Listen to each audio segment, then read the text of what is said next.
యోహాను సువార్త 10వ అధ్యాయం తీసుకుందాం.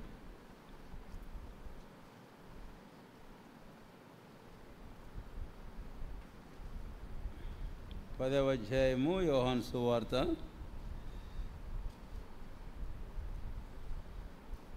మనం అందరము కలిసి 22, 23 వచనాలు చదువుకుందాం. అందరము కలిసి 22, 23 వచనాలు చదువుకుందాం. ప్రార్థనాపూర్వకంగా చదువుకుందాం. ఆలయ ప్రతిష్ఠిత పండుగ యెరూషలేములో జరుగుచుండెను. అది శీతకాలం.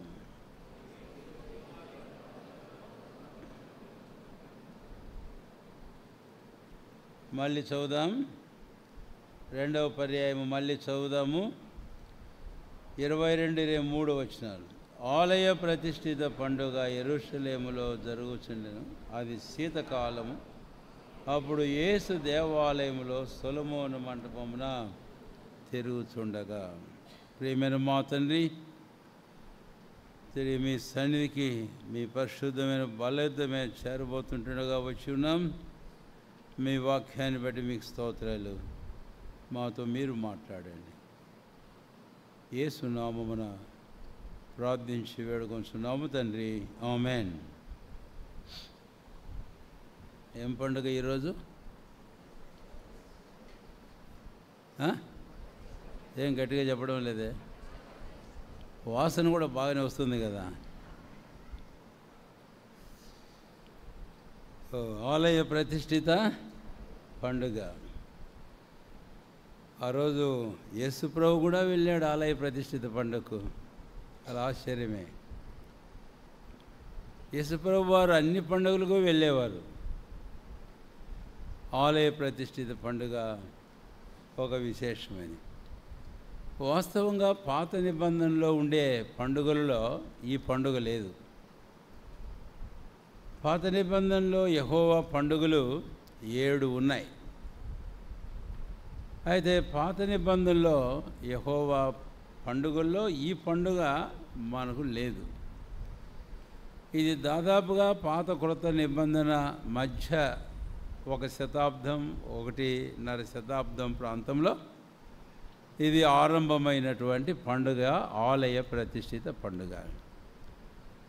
దీని గురించి కాస్త ఉపోద్ఘాతం, ముందు మాటలు కొంత మీతో పంచుకోవాలి. ఏమిటి ఈ ఆలయ ప్రతిష్ఠిత పండుగ? ఇది యెరూషలేములో జరుగుతూ ఉంది ఈ పండుగ అని. ఇది ఎలాగ ఆరంభమైంది? దీని పూర్వపరాలకు మనం కాస్త వస్తే, వాస్తవంగా యెరూషలేములో ఆలయము ఉంది. ఆలయాల గురించి మనం బైబిల్లో చూస్తే ముందుగా ప్రత్యక్షపు గుడారం గురించి మనకు అర్థమవుతుంది. ఆ తర్వాత అది అరణ్యంలో, తర్వాత ఇశ్రాయేలీయులు కనాను చేరిన తర్వాత దావీదు ఒక స్థలమును సిద్ధపరిచి కుమారుడైన సొలొమోను ఒక ఆలయమును కట్టాడు. అది సొలొమోను ఆలయం. అయితే సొలొమోను ఆలయం కూడా పాడు చేయబడిన తర్వాత మళ్ళీ హెజ్రా నెహెమ్యాల కాలంలో కోరెషు ఏలుబడి యందు ఆయన ఆజ్ఞ ఇచ్చిన మేరకు యూదా ఇశ్రాయేలు జనాంగం మళ్ళీ వారి స్వదేశానికి వెళ్ళి యెరూషలేములో ఒక ఆలయమును కట్టుకోవడానికి పూనుకున్నారు, కట్టారు. కొంత ఆలస్యమైన ఆ సందర్భంలో హేరోదు అనేవాడు కాస్త సహాయం చేశాడు. దాన్ని ఇంకా కాస్త పెద్దదిగా చేశాడు. అది మన ప్రభు అయిన యేసుక్రీస్తు వారు లోకంలో జన్మించి జీవించే కాలంలో ఉండిన ఆలయం.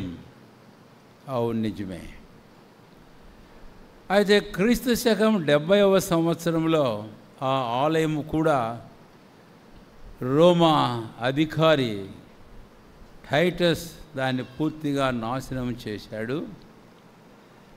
ఆ రోజు నుంచి ఈ రోజు వరకు ఇక ఆలయం ఇశ్రాయేలు జనాంగానికి లేదు. తర్వాత ప్రవక్తలు అంతకుముందే చెప్పినట్లు వారికి ఒక ఆలయమైన, వారికి ఒక బలిపీఠమైన, వారికి ఏమాత్రం ఉండదని వ్రాయబడినట్లు ఆ రోజు నుంచి ఈ రోజు దాకా అలాంటిదే జరుగుతూ వస్తుంది అని. సరే, ఇది విషయం. అయితే ఇప్పుడు నేను చెప్పాను కదా, చివరి ఆలయం పాత నిబంధనలో ఎజ్రా నెహెమ్యాల కాలంలో వీళ్ళు వచ్చాక ఆ తర్వాత ఒక ఆలయమును వారు కట్టుకున్నారు. దానికి ఇంకా వాడు సహకరించాడు. ఒక ఆలయం అనేది కట్టబడింది. అయితే ఒక ఆలయం కట్టబడబోతుంది. ఇంకా దాని గురించి మనం ఇప్పుడేం పోవలేదు. కానీ అయితే ఇది ఏమైందంటే, క్రీస్తు పూర్వం దాదాపు 170వ సంవత్సర కాలంలో యాంటేకోస్ ఎపిఫెనేస్ అనేటువంటి రాజు, వాడు సిరియా రాజు, వాడు ఈ ఆలయమును పాడు చేశాడు అని. ఈ ఆలయమును ఎలాగా పాడు చేశాడు అనేది మనం తర్వాత కొన్ని తలంపులు మనం వెళ్ళినప్పుడు మనం చూస్తాము. కానీ ఒక ముఖ్యమైన మాట చెప్పాలి. వాడు దాన్ని ఆలయమును అపవిత్రపరిచాడు. ముఖ్యంగా పాడు చేయడం అంటే పడగొట్టడమో, చిన్నాభిన్నం చేయడమో, లేపో ఇంకేదో చేయడమో కాదు. కానీ అయితే వాడు ఆలయాన్ని అపవిత్రపరిచాడు. ఎలాగ అపవిత్రపరిచాడు అనే సంగతులు కూడా అన్నీ మనం ఇప్పుడు చెప్పుకోలేము. కానీ వాడు ఆలయంలోనికి వెళ్ళి యూదా జనాంగమును, ఇశ్రాయేలును చాలా హింసించాడు. ఆ దినాల్లో చాలామందిని చంపాడు. దాదాపు 80,000 మంది యూదులను వాడు చంపాడు. ఆ తర్వాత ఆలయమును అపవిత్రపరిచాడు. ఎట్లు అనంటే, ఒక ఆడు పందిని తీసుకొని వెళ్ళి ఆ బలిపీఠం మీద బలిగా అర్పించాడు. పంది ఇశ్రాయేలీలకు ఏమిటి? హేయమైన జంతువు. ఆ తర్వాత వాడు వారి దేశపు దేవుడైన జెయూస్, ZEUS అనే వారి ఒక ప్రతిమను చేసి అక్కడ బలిపీఠం మీద దేవుని స్థానంలో అక్కడ వాడు ఉంచాడు. విగ్రహం యూదా జనాంగానికి ఏంటి? హేయమైంది. ఇలాగ వాడు అపవిత్రపరిచాడు. యూదా జనాంగాన్ని చాలామందిని చంపాడు, హింసించాడు. ఇది దాదాపుగా క్రీస్తుపూర్వం 170వ సంవత్సరంలో జరిగింది. తర్వాత 3 సంవత్సరాల దాకా అలాగే పోతూ వచ్చింది. అయితే ఒక సమయం వచ్చింది, ఈ ఇశ్రాయేలు యూదా జనాంగంలో నుంచి ఒక తెగవారు లేచారు. ఒక తెగవారు లేచినప్పుడు ఆ తెగవారు ఎవరు అంటే, మత్తతి అనే ఒక హెడ్ ఆఫ్ ది ఫ్యామిలీ, ఆయన కుమారులు కొంతమంది వారు లేచారు. వారు లేచి ఇతని కార్యాలను, ఇతనితో ఏకీపించిన వారిని ఎదిరించినప్పుడు దాదాపు ఒక 2 సంవత్సరములు ఒక గెరిల్లా వార్ జరిగింది. గెరిల్లా వార్ అంటే ఒక పెద్ద సైన్యంతో ఒక చిన్న గుంపు కొంతమంది కలిసి యుద్ధం చేయడానికి గెరిల్లా వార్ అంటారు. అది జరిగింది అప్పుడు. కానీ ఎట్టకేలకు దేవుని మహా సహాయం చేత ఈ మత్తతి తన కుమారులు, విశేషంగా అందులో జూడా అనే ఒక వ్యక్తి తన నాయకత్వం కింద రాజును, వారి అధికారులను అందరినీ పూర్తిగా ఎదిరించేశారు, పారద్రోలు వేశారు. ఆ తర్వాత వాళ్ళు ఏం చేశారంటే, ఈ ఆలయమును వారు ప్రతిష్ట చేశారు. అది మొదలైంది.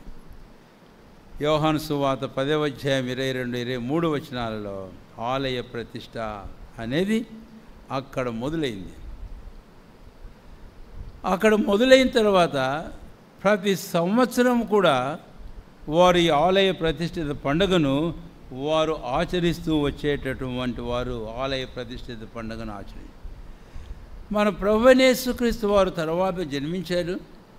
ఆయన శరీరధారిగా లోకములో దినాలలో ఆయన ఈ ఆలయ ప్రతిష్ఠిత పండుగకు వెళుతూ ఉండేవాడు. కాబట్టి ఇక్కడ మనం చూస్తాం, ఆలయ ప్రతిష్ఠిత పండుగ ఎక్కడ జరుగుతుందంటండి? యెరూషలేములో జరుగుతూ ఉంది అని. అప్పుడు మన ప్రభువైన యేసుక్రీస్తు వారు కూడా 23వ వచనంలో అప్పుడు యేసు దేవాలయంలో సొలొమోను మంటపమున తిరుగుచూ ఉండెను అని. ఇది ఒక చిన్న ఉపోద్ఘాతం, మనం చెప్పుకోబోయే ప్రాముఖ్యమైన వర్తమానాన్ని.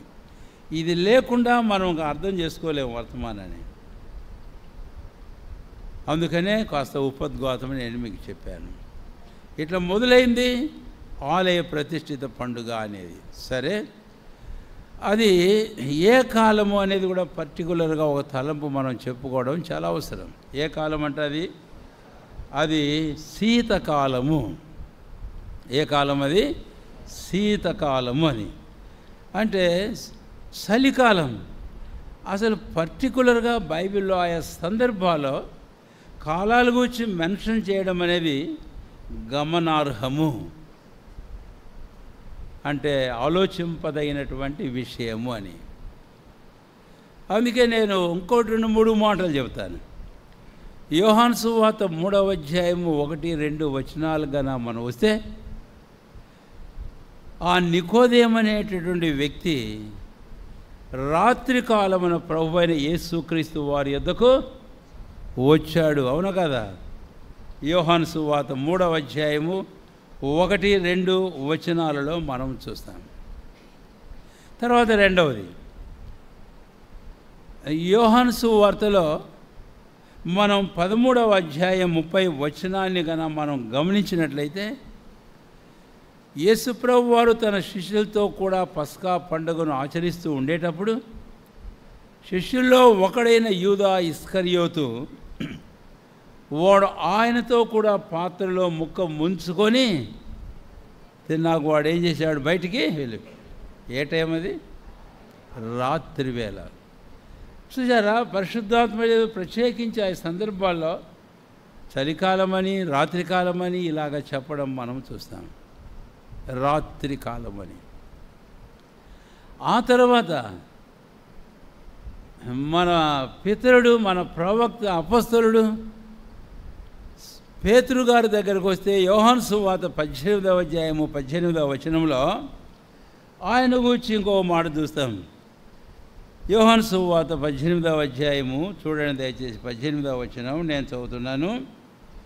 అప్పుడు చలి వేయుచున్నందున దాసులను బంట్రోతులు మంట వేసి చలి కాచుకొనుచు నిలుచుండగా పేతురును వారితో నిలబడి చలి కాచుకొనుచు ఉండెను. ఏం పేతురుని గురించి మనం చూస్తాం. పేతురు కూడా ఇక్కడ ఏ టైంలో ఉన్నాడట? చలికాలంలో ఉన్నాడు, చలి కాచుకుంటున్నాడు. చాలు 3 సందర్భాలు. ఒకటేమో నికోదేము వచ్చి రాత్రివేళ వచ్చాడు. తర్వాత రెండవదేమో ఇస్కరియోతు యూదా రాత్రివేళనే ప్రభువైన యేసుక్రీస్తు వారిని అప్పగించేవాడు బయట వెళ్ళిపోయాడు. మూడవది 18వ అధ్యాయం 18వ వచనంలో సీమోను పేతురు ఆయన రాత్రివేళ ప్రభువైన యేసుక్రీస్తు వారు అప్పగించబడి ఆ సమాజ మందిరం లోపల ఆయన తీర్పులో నిలబడితే, ఈయన మాత్రం అక్కడ వారితో కలిసి చలిమంట దగ్గర కూర్చొని చలి కాచుకుంటున్నాడంట. అది చలికాలం. సరే, అసలు ఈ 3 కాలాల గురించి నేను ఒక మాట చెప్తాను.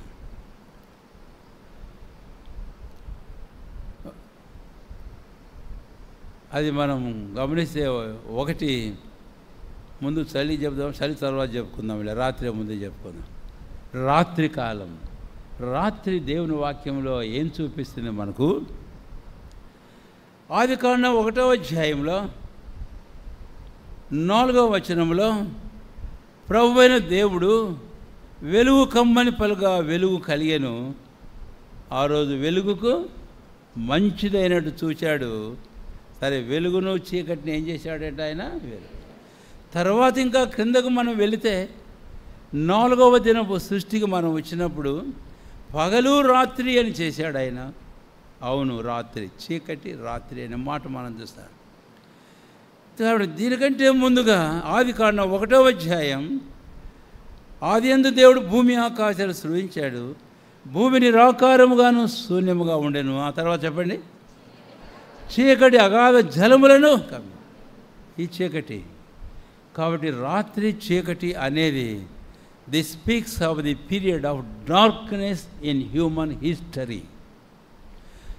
ఇన్ ది జెవిష్ హిస్టరీ మానవ చరిత్రలో, మరి విశేషంగా యూదా జనాంగం యొక్క చరిత్రలో ఇది ఒక చీకటి కాలమును, రాత్రి కాలాన్ని గురించి మాట్లాడుతూ ఉంది. అయితే ప్రపంచమంతా కూడా ఆదికాండం 1వ అధ్యాయంలో నేను జ్ఞాపకం చేసిన ఆ మాట ప్రకారము ఈ చీకటిలోనే ఉంది. యెషయా గ్రంథంలో 62వ అధ్యాయంలో ప్రభువైన దేవుడు తన ప్రవక్త ద్వారా ఈ మాట చెప్పాడు. చూడము కన్నులెత్తి, ఏమని రాబడింది? భూమిని చీకటి కమ్ముచున్నది, లోకమును గాఢాంధకారము కమ్ము. This is the period of spiritual darkness all over the world. In all kinds of people, in all nations. అవును. ఆ తర్వాత ఇది ఒక విషయం చెప్తే, చలికాలానికి మనం వెళ్తే ఇంకో మాట చెప్పాలి. ప్రకటన గ్రంథం 3వ అధ్యాయంలో ఒక సంఘంతో యేసు ప్రభువు ఒక మాట అన్నాడు. ఏ సంఘం? ఏ సంఘం అంటే చలికాలం అన్నాను కాబట్టి చలికాలం అని చెప్పి యేసు ప్రభువు ఏ సంఘంతో చెప్పినట్టు లేడు. కానీ చలికాలం అంటే ఏంటండి? చల్లగా, అంతేనా? ఇప్పుడన్నా చెప్పండి, ఏ సంఘం? లవదికే సంఘం. నీవు చల్లగానైనను నీవు వెచ్చగానైను లేవు అని ప్రభువైన యేసుక్రీస్తు వారు లవదికేలోని సంఘంతో చెప్పాడు. అందుకని ఈరోజు చివరికి మనం వచ్చేటప్పుడు ఒకటేమో ఆ సృష్టిలో లోకంలో మానవాళ్ళందరికీ వచ్చి, రెండవది ఇశ్రాయేలు జనాంగానికి వచ్చి, మూడవది దేవుని ఇశ్రాయేలుగా ఈరోజు చివరి సంఘం లవదికే సంఘం that represent the present church age. ప్రస్తుత కాలపు సంఘానికి ఆ లవదికే సంఘం సాదృశ్యంగా మనం చూస్తాం. ఎలాగుంది ఇప్పుడు ఈ సంఘం? చల్లగానైనను వెచ్చగానైనా లేదు, నులివెచ్చని కంటే చల్లగానే ఇలాంటి స్థితి కనపడుతుంది. కాబట్టి 3 తలంపులు లోకమంతటిని గురించి చీకటి, ఇశ్రాయేలు జనాంగం యొక్క చరిత్రలో చీకటి కాలం, ఈరోజు చివరి యుగం, చివరి కాలంలోని కృపాయుగంలోని చివరి సంఘం లవదికే సంఘం. ఈ సంఘం యొక్క స్థితి అంటే the experience, the spiritual condition of the world nations and the spiritual condition of the specific nation Israel, and also the spiritual condition of God's Israel who are the church. We are in that church. మన ఆత్మీయమైన స్థితి అంతా ఇలాగా ఉంది, రాత్రిలాగా ఉంది, చీకటిలాగానే ఉంది, చలిగానే ఉంది, చల్లగానే కనపడుతున్నాం, వెచ్చగా మనం ఏమాత్రం లేవు. ఈ మాట నేను ఉపోద్ఘాతంగా మీకు చెప్పాక ఇప్పుడు ముందుకు వెళ్ళిపోతున్నాను. ఈ 2 మాటలు చెప్పాను. యెరూషలేములో ఆలయ ప్రతిష్ఠిత పండుగ అది ఎక్కడ ఆరంభమైంది? తర్వాత ఆ పండుగ ఆరంభమైన కాలం ప్రత్యేకించి పరిశుద్ధాత్ముడు అది శీతకాలము అని చెప్పడంలో నేను ఈ 2 భాగాలు మీతో ఉపోద్ఘాతంగా పంచుకున్నాను. ఇప్పుడు మనం ముందుకు వెళదాం. రండి దయచేసి 22వ వచనం లేక 23వ వచనం. అప్పుడు యేసు దేవాలయములో సొలొమోను మంటపమున తిరుగుచూ ఉండెను. యేసు ప్రభు వారు ఎక్కడున్నాడంటండి చెప్పండి? ఇప్పుడు సొలొమోను మంటపంలో ఉన్నాడట.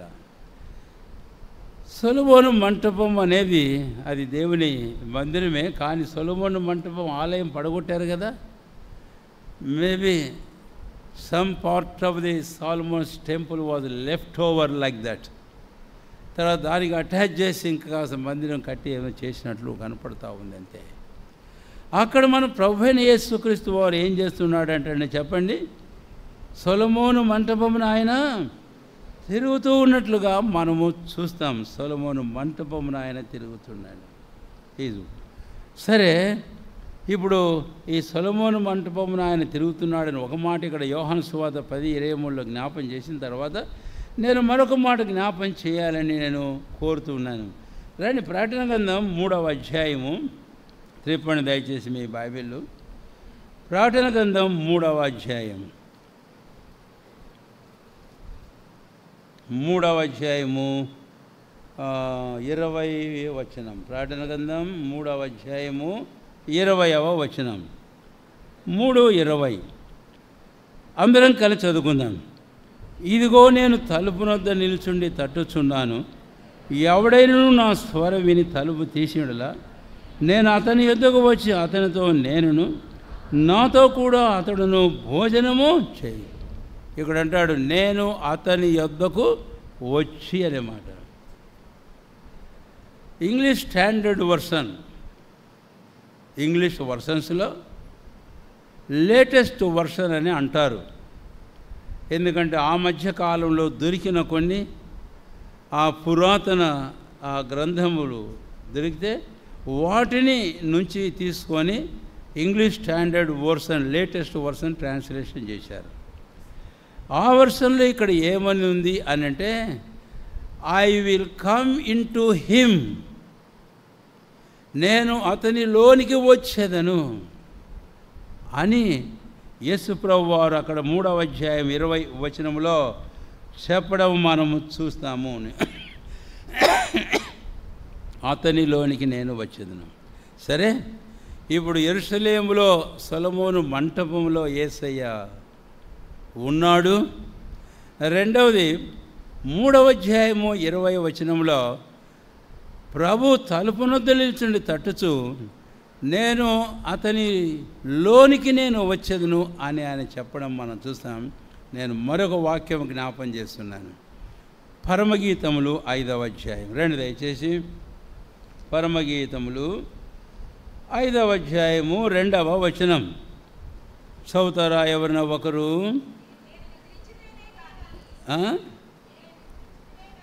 నిద్రించితేనే కానీ మేల్కొని ఉన్నది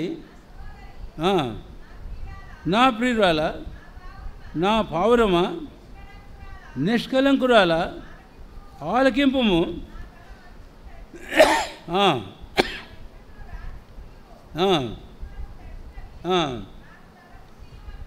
ఆ చివరి మాట, నాకు తలుపు తీయుమనచు నా ప్రియుడు వాకిలి తట్టుచున్నాడు. నాకు తలుపు తీయమనుచు నా ప్రియుడు ఏం చేస్తున్నాడండి? వాకిలి తట్టుచున్నాడు. 3 మాటలు నేను మీకు జ్ఞాపం చేశాను, మళ్ళీ రిపీట్ చేస్తున్నా. ఒకటి, ఆ యెరూషలేములోని ఆలయంలో యేసు ప్రభువు వారు తిరుగుతూ ఉన్నాడు, ఆయన ఆలయంలో రెండవది, ఇక్కడ ప్రకటన 3:20కి వస్తే ఒక తలుపు దగ్గర ఉండి ఆయన అంటున్నాడు తట్టుచు, తలుపు తెరు, I will come in to him. ఎవడు తలుపు తెరుస్తాడో నేను వాని లోనికి వచ్చేదని అంటున్నాడు. ఆ తర్వాత 3వ వాక్యం, ప్రభు వెలుపడి తలుపులో నిలిచినండి అంటాడు, నాకు తలుపు తీయమని నా ప్రియుడు వాకిలి తట్టుచున్నాడు. వాకిలి తట్టుచున్నాడు. అయితే ఆమె ఏం చేసిందో మనకు తెలుసు, కానీ నేను ఆ విషయం తర్వాత చెప్తా. ఈరోజు ఇక్కడ కూర్చున్న మనలో ఒక్కొక్కరితో ప్రభు మాట్లాడుతున్న మాట ఏంటంటే, ఇదిగో నాకు తలుపు తెరు, నేను నీ లోనికి నేను I will come in to him అని ప్రభు చెప్పడం మనము చూస్తే, మనల్ని గురించి ప్రభు ఏమని అంటున్నాడు ఇక్కడ మనం ఆలోచించాలి. కొత్త నిబంధనలో ఒక మాట జ్ఞాపం చేస్తున్నాను. కొరింథీయులు రాసిన మొదటి పత్రిక 3వ అధ్యాయం, లేకపోతే ముందు 6వ అధ్యాయం చూద్దాం. 19వ వచనం, 1 కొరింథీ 6:19, మీ దేహము దేవుని వల్ల మీకు అనుగ్రహించబడి మీలో ఉన్న పరిశుద్ధాత్మకు ఆలయమైనదని మీరు ఎరుగరా. హెబ్రీ పత్రిక 3వ అధ్యాయము జ్ఞాపం చేస్తున్నాను, 4వ వచనం, ప్రతి ఇల్లు ఎవరి చేతనైనా ఒకరి చేత కట్టబడును. 6వ వచనాన్ని మనం వచ్చినప్పుడు, మీరే ఎవరట? ఇల్లు, ఆ గృహము అన్నాడు. కాబట్టి ఇక్కడ కూర్చున్న ఒక్కొక్కరు ఎవరు మనం అని అంటే, పరిశుద్ధుడైన ప్రభువైన దేవుడు నేలమంటితో మనం నిర్మించినప్పుడు ఆదికాండం 2వ అధ్యాయం 7వ వచనంలో ఆయన జీవవాయువును వదగా నరుడు జీవించు అంటే, ఈ మంటి బొమ్మలో ఉండేవాడి జీవం ఎవరి జీవం? యేసు ప్రభు వారి జీవం. ఎవరి జీవము? దేవుని యొక్క జీవం. దాన్ని ఈ మాట చెబితే, the very God himself made Adam this mud idol as a dwelling place unto him. ఈ మంటి బొమ్మను ప్రభు అయిన దేవుడు తాను నివసించేందుకు కొరకై ఆయన నిర్మించాడు. కాబట్టి ఈరోజు ఇక్కడ కూర్చున్న మనలో ప్రతి ఒక్కరూ ఆ ఉద్దేశంతో ప్రభు మనల్ని నిర్మించాడు. ఆయన మనల్ని సృజించాడు. మన యందు ఆయన ఉండవాలని నిర్మించాడు. అందుకనే ఇప్పుడు ఆయన ఒక మాట అంటున్నాడు. ఇక్కడ కూర్చున్న వారికి తెలుసు చాలామంది, మనము మన హృదయం అండే తలుపులు తెరిచాం. దేవునికి స్తోత్రం. కాబట్టి చెప్పగలుగుతాం ప్రభు అయిన యేసుక్రీస్తు వారు నాలోనికి వచ్చాడని, చెప్పగలుగుతాం ప్రభు అయిన యేసుక్రీస్తు వారు నాలో నివాసం చేస్తున్నాడని. అవును, నిజమే. అయితే ఇంకా ఎవరైనా ఉంటే ఒక్క మాట, యేసయ్య నీ హృదయమైన తలుపు తట్టుతున్నాడు. ఆయన అంటున్నాడు, నాకు తలుపు తీ. ఆయన అంటున్నాడు, I will come in to you and I will come in to you, నేను నీలోనికి వస్తాను అని అంటున్నాడు. మరి అలాంటప్పుడు ఏం చేయాలి? కీర్తన గ్రంథం 24వ అధ్యాయం రండి దయచేసి త్వరగా. కీర్తన గ్రంథం 24వ అధ్యాయం. ఇక్కడ మనం 7వ వచనంలో ఒక మాట చూస్తాం. ఇక్కడ సూటిగా డైరెక్ట్గా ప్రభువా యెరూషలేముతో మాట్లాడుతూ అంటున్నాడు. 24 చదవండి. గుమ్మములో రా మీ తలలు పైకెత్తుకొనుడి, మహిమగల రాజు ప్రవేశించినట్లు పురాతనమైన తలుపులారా మిమ్మను. ప్రియమైన సోదరి సోదరుడా, ఈ మాటనే విన్నావా? ప్రభు నీ హృదయాన్ని తట్టుతున్నాడని, అంతేకాదు నీ హృదయమైన తలుపు తెరవమని ఇక్కడ ప్రభు పిలుపునిస్తున్నాడు. గుమ్మములో రా మీ తలలు పైకెత్తుకోండి. ఎందుకు? మహిమగల రాజు మీలో ప్రవేశించాలని ఆయన కోరుతున్నాడు. ఓ పురాతనమైన తలుపులారా మిమ్మల్ని లేవనెత్తుకోండి. ఆ మహిమల రాజు నీలో ప్రవేశించాలని కోరుతున్నాడు. యెరూషలేములో ఆలయ ప్రతిష్ఠిత పండుగ జరుగుతూ ఉండగా యేసు సొలొమోను మంటపం ఆ ఆలయంలో ఉన్నాడు. ఆ తలంపే మొదటి తలంపుగా నేను మీకు జ్ఞాపం చేశాను. అక్కడ పరమగీతం నుండి ఒక మాట జ్ఞాపం చేస్తాను. ఏమన్నాడట ఆయన తలుపు దగ్గరకు వచ్చి తడుచు, ఇదిగో నేను వెలపటున్నాను, ఇదిగో మనసుకు నా వెంట్రుకలు తడిసి ఉన్నాయి, నాకు తలుపు తీయు. వాస్తవంగా ఇందాక మనం చెప్పుకున్నాం, ఈ ఆలయ ప్రతిష్ఠిత పండుగ జరిగే కాలం ఏ కాలం అంటే చెప్పండి?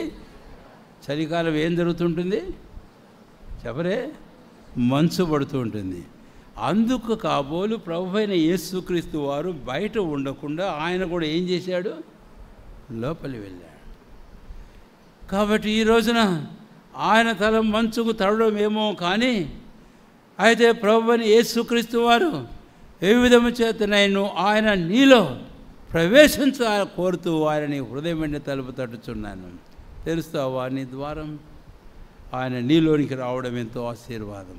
తర్వాత మనం చూద్దాం. ఇదే మొదటి తలంపుగా నేను జ్ఞాపం చేశాను. ఈ రోజున ఈ బెయేర్షెబాద నూతనంగా నిర్మించబడిన మందిరం 1 సంవత్సరమై ఈ ఆలయ ప్రతిష్ఠిత పండుగ మరలా మనం జరుపుకుంటూ ఉంటుండగా, ఈ ఆలయ ప్రతిష్ఠిత పండుగ నాడు the first thought of this message, Jesus want to enter in to you. యేసయ్య నీలో ప్రవేశించాలని కోరుతున్నాడు.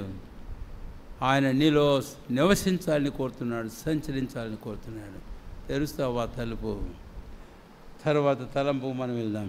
యోహాను సువార్త 2వ అధ్యాయం దయచేసి. యోహాను సువార్త 2వ అధ్యాయం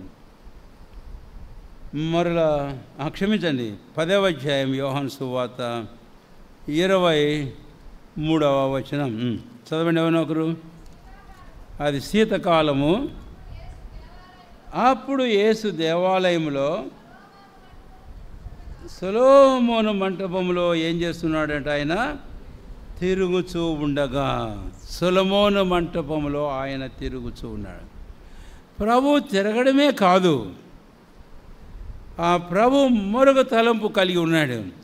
not only just walking into the temple and walking about in the temple, but he want to dwell in the temple.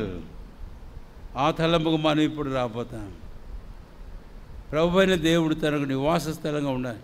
నిర్గమాకాండం 25వ అధ్యాయం 8వ వచనంలో అరణ్యంలో ప్రత్యక్ష గుడారం నిర్మించమని దేవుడు మోషే ద్వారా ఇశ్రాయేలుతో సెలవిచ్చినప్పుడు ఏం చెప్పాడండి?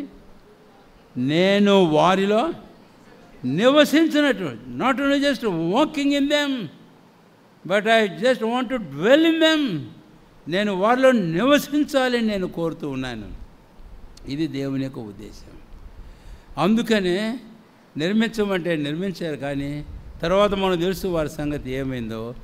ఆఖరి యెరూషలేములో ఆలయం అది కూడా పతనమైందని చెప్పుకున్నాం. ఆ తర్వాత ప్రభువైన దేవుడు వారిని అక్కడి నుంచి నెహెమ్యా ఇజ్రాయెల్ కాలంలో బయటికి తీసుకొని వచ్చేటప్పుడు జకర్యా హగ్గైల ప్రవక్తల ద్వారా వారు ప్రోత్సహించబడేటప్పుడు వారితో దేవుడు ఒక మాట అన్నాడు. జకర్యా గ్రంథం 2వ అధ్యాయం 10వ వచనం. దయచేసి జకర్యా గ్రంథం 2వ అధ్యాయము 10వ వచనం 11వ వచనం. సియోను నివాసులారా, నేను వచ్చి మీ మధ్య నివాసం చేతును, సంతోషముగా ఉండి పాటలు పాడుడి, ఇదే యెహోవా వాక్కు. నేను వచ్చి మీ మధ్యను 10వ వచనంలో ఆ మాట అన్నాడు. మళ్ళీ 11వ వచనంలో మళ్ళీ రిపీట్ చేశాడు. నేను వచ్చి మీ మధ్యన ఏం చేస్తానట? నివాసం చేస్తాను. కాబట్టి ఇక్కడ రక్షణ పొందిన ప్రభు బిడ్డలతో ఒక మాట మాట్లాడుతున్నాను. దేవుని స్తోత్రం. ఒక దినం ముందు మన వెనకటి చరిత్ర డైరీకి వెళితే ప్రభు మనతో మాట్లాడినప్పుడు తగ్గించుకుని పశ్చాత్తాపడి మన పాపంలో పోని మన హృదయాలు ప్రభు కొరకు తెరిచాం. Yes, he walked in to our life. ఆయన మన జీవితంలోనికి ఆయన వచ్చాడు, ప్రవేశించాడు. మంచిది, దేవుని స్తోత్రం.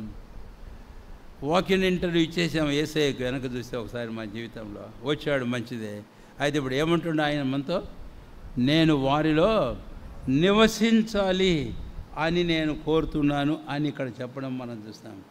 ఇదే మాట క్రొత్త నిబంధనకు మనం వస్తే 2వ కొరింథీ 6వ అధ్యాయంలో ఆ మాట మనం చూస్తాం. 2వ కొరింథీ 6వ అధ్యాయం 16వ వచనం. 6:16. చాలా ఉంది అది, అందుకని నేనే చదువుతాను అన్నమాట. కిందకు వచ్చిన ఒక పేరలాగా ఆరంభించా. నేను వారిలో నివసించి సంచరింతును. నేను వారిలో నివసించి ఏం చేస్తానన్నాడు? కాబట్టి ఇప్పుడు ప్రభు మనలోనికి రావడం, రెండవది ఆయన మనలో నివసించి ఏం చేస్తానంటున్నాడట? సంచరిస్తాడన్నాడు. అందుకనే మనం దేవుని నివాసం. ఇందాక ఆదికాండం 30వ అధ్యాయంలో లేవీని గురించి ఒక మాట ఆయన చెప్పారు. లేయా ఏమన్నది అని అంటే, నా పెనిమిటి నన్ను ఏం చేస్తాడట? హత్తుకొను. అయితే ఇంకో సందర్భంలో ఇంకొకడు పుట్టిన తర్వాత ఈ అర్థం ఇచ్చే ఇంకొక పేరు పెట్టింది. ఏం పేరు చెబుతారా? చెప్పండి, ఏం పేరు? సరే, నేనే చెప్పాలి, తప్పదు నాకు. ఏం పేరు చెప్పి? జబూలూను. చెప్పండి, ఏం పేరు? జబూలూను అని వాడికి పేరు పెట్టి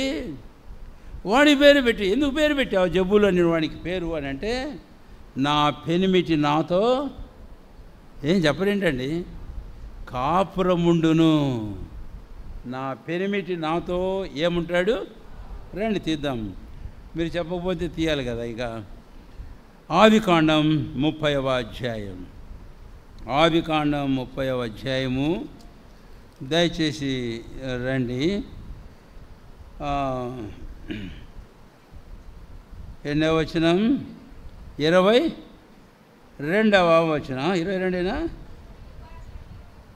ఏమా? 20వ వచనం.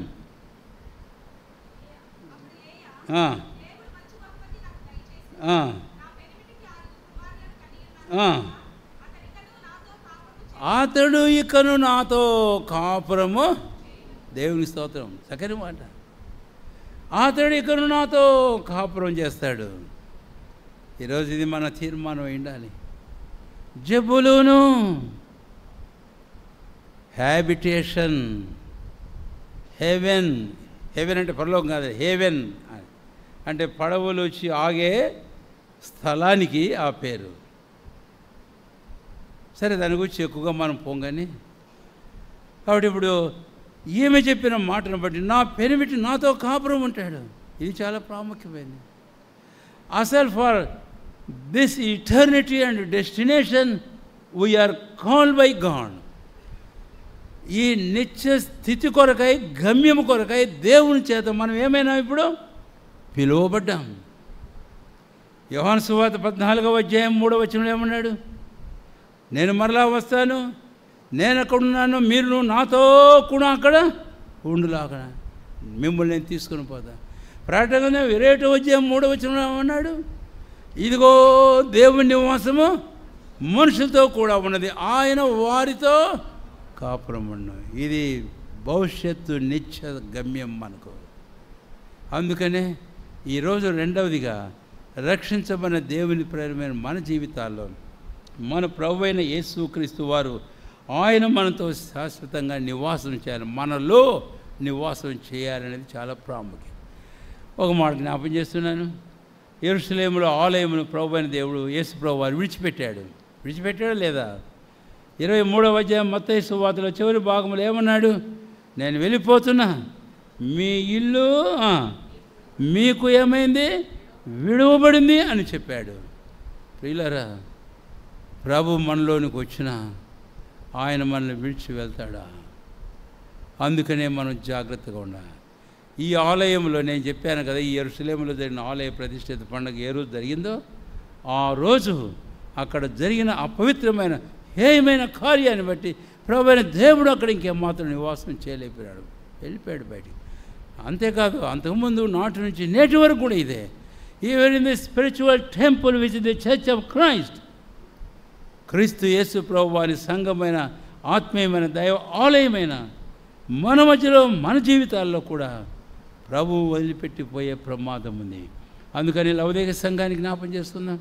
ప్రకటన గ్రంథం 3వ అధ్యాయంలో అక్కడ ప్రభు యేసుక్రీస్తు వారు అన్న మాట ఇందా చెప్పుకున్న 20వ వచనంలో, ఇదిగో తలుపునొద్ద నిల్చుండి, behold I stand and knock the door, stand at the door. What is this? Why you are standing at the door? Outsiders, బయట వాళ్ళు వచ్చి తలుపు దగ్గర నిలబడతారు తలుపు తట్టాలంటే.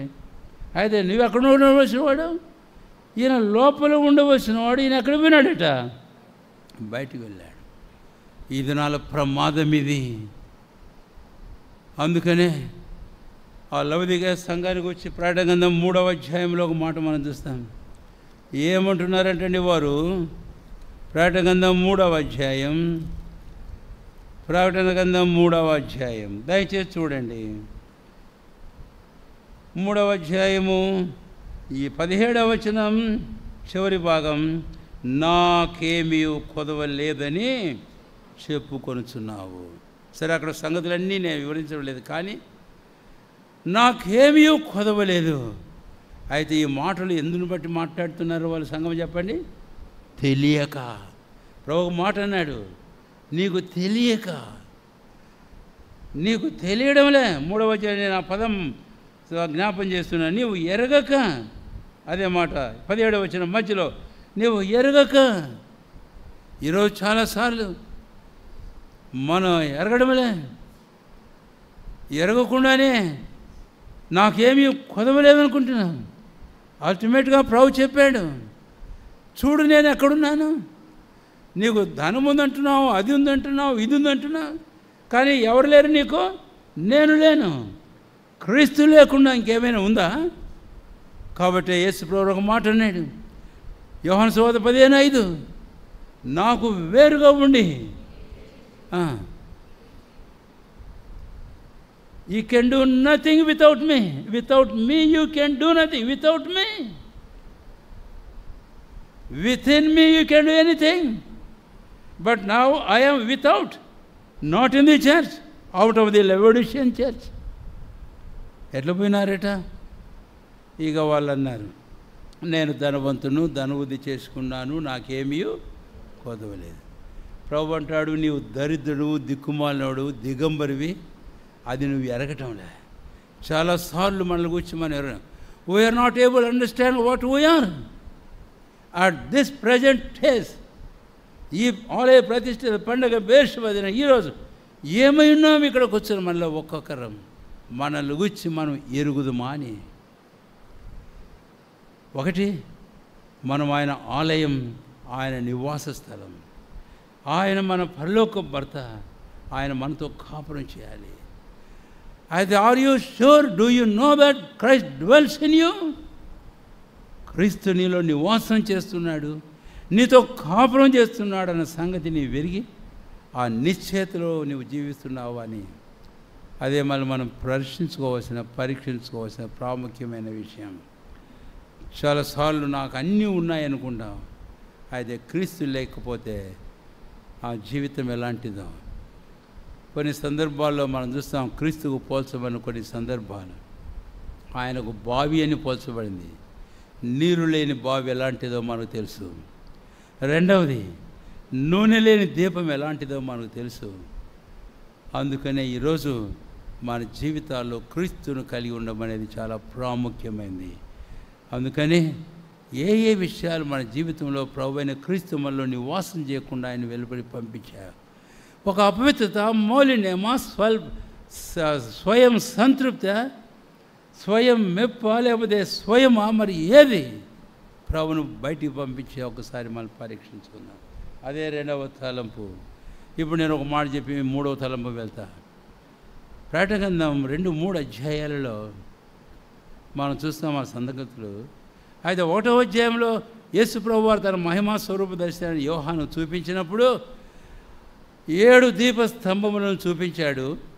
2వ అధ్యాయం 1-2 వచనాలకు వచ్చినప్పుడు 7 దీపస్తంభముల మధ్య సంచరించుతున్న మనిషి కుమారుడిని నేను అని ఆయనే చెప్పాడు యేసయ్య. ఏంటి 7 దీపస్తంభములు? 7 సంఘాలు. ఆయన తన సంఘముల మధ్య సంచారం చేస్తూ, తన ప్రజల మధ్య ఆయన సంచారం చేస్తూ, ఆయన వారిలో నివాసం చేస్తూ ఉంటున్నాడు. ఆయన వారిలో నివాసం చేస్తుంటున్నాడు. ఇది 2 విషయాలు చెప్తాను. నివాసం చేయడం ప్రభువైన యేసుక్రీస్తు వారికి ఏంటి అంటే, ఆయనకు ఏంటి అంటే, in aspect towards the Christ it is rest. ఇది ఆయన విశ్రాంతి. ఒకడు వచ్చి అన్నాడు, నేను నీతో పాటు వస్తాను, నువ్వు ఎక్కడ పోతే అక్కడ వస్తానంటే, అరే బాబు నాతో ఎందుకు వస్తావు? ఆకాశ పక్షులు గూళ్ళు ఉన్నాయి, నక్కరు బొలీలు ఉన్నాయి, మనిషి కుమారుని తలవాల్చుడుగా ఎన్నో వస్తారు. తలవాల్చడం ఏం మాట్లాడుతుంది? విశ్రాంతిని గురించి మాట్లాడుతుంది. యెషయా గ్రంథంలో డైరెక్ట్గా రెఫరెన్స్ ఉంటుంది. ఇప్పుడు నేను అక్కడికి పోవడం లేదు ఇక. కాబట్టి ఆయన మనలో నివసించడం, it is nothing but Christ desires rest in our lives, through our lives, as individuals and as families, as well as the church. అది ఒక తలం. ఇప్పుడు మన విషయానికన్నా వస్తే, సంఘాల మధ్య ఆయన సంచరించడం అనేది ఏం చూపిస్తుంది? నివాసం చేయడం అనేది ఏం చూపిస్తుంది అంటే, that speaks of the nearness to his people. అది ఆయన ప్రజలకు తానెంత సమీపంగానూ ఉండడాన్ని మనకు చూపిస్తుంది. అవునంటారా కాదంటారా? గెస్ట్లు వస్తారు, పోతారు. అయితే ఇంట్లో ఉండేవాళ్ళు కలిసి వారు ఏం చేస్తుంటారట? నివాసం. కనుకనే nearness, it is the greatest privilege of a Christian. Christ dwells in his life, the nearness of Christ to him. ఆ వ్యక్తికి క్రీస్తు అంత సమీపంగా ఉండడం అనేది అది ఆ వ్యక్తికి ఎంతో గొప్ప ఆశీర్వాదం.